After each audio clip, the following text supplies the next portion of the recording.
Hey everyone, and welcome back to the channel. Today, we are diving deep into a topic that's at the very core of every success story, every comeback, and every personal breakthrough. We are talking about resilience.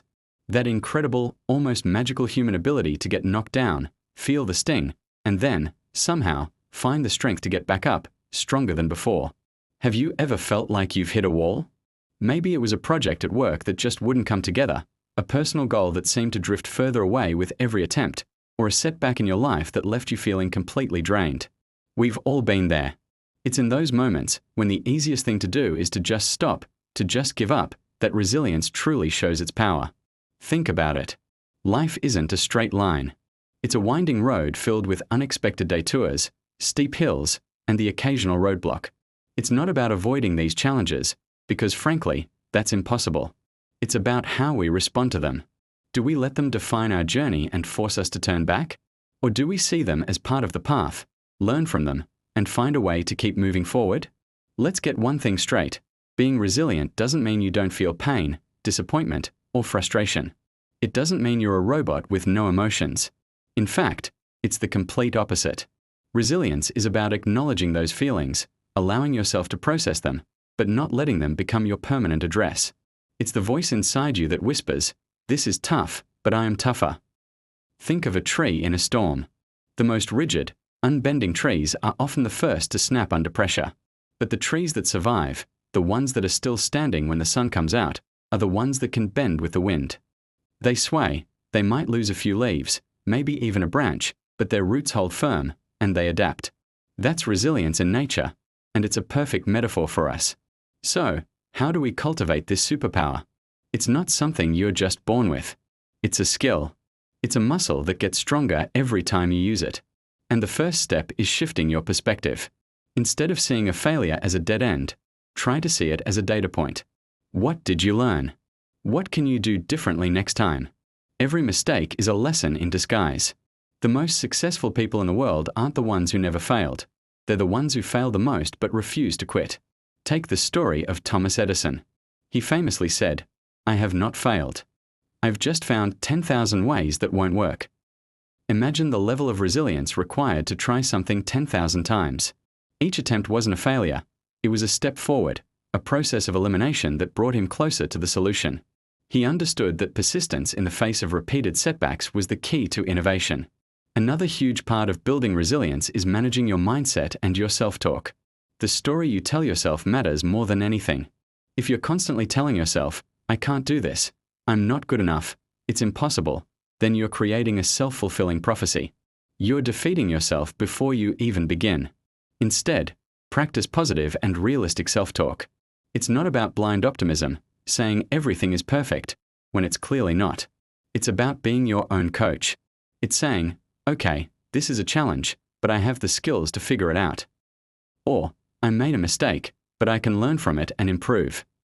Or even, "I'm feeling overwhelmed right now, so I'm going to take a break and come back to this with a fresh mind."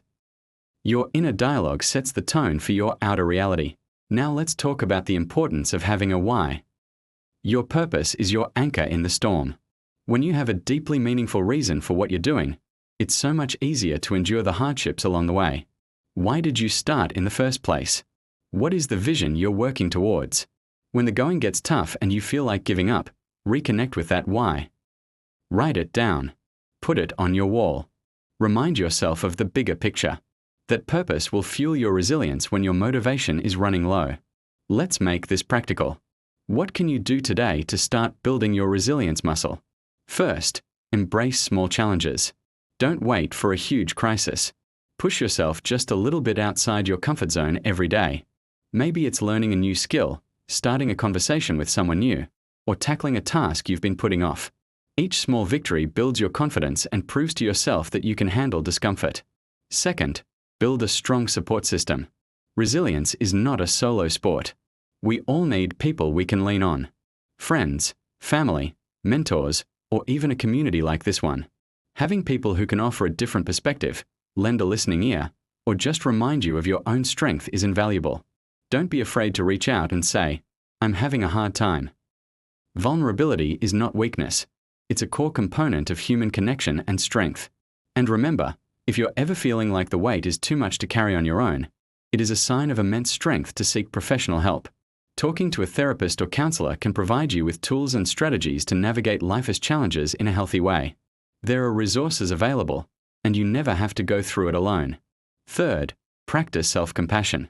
This is a big one. We are often our own harshest critics. When a friend makes a mistake, we offer them kindness and encouragement. But when we make a mistake, we beat ourselves up. Treat yourself with the same kindness you would offer a friend. Acknowledge that you're human, that setbacks are normal, and that it's okay not to be perfect. Self-compassion allows you to recover from mistakes faster, without the heavy burden of shame.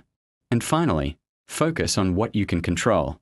In any difficult situation, there are things that are within your control and things that are not. You can't control the economy, the weather, or how other people behave. But you can control your attitude, your effort, and your response. Wasting energy on things you can't change only leads to frustration and a feeling of powerlessness.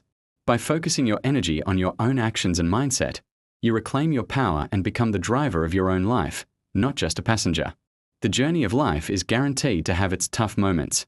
There will be times when you feel exhausted, discouraged, and ready to throw in the towel. But I want you to remember this. Inside you is a reserve of strength you might not even know you have.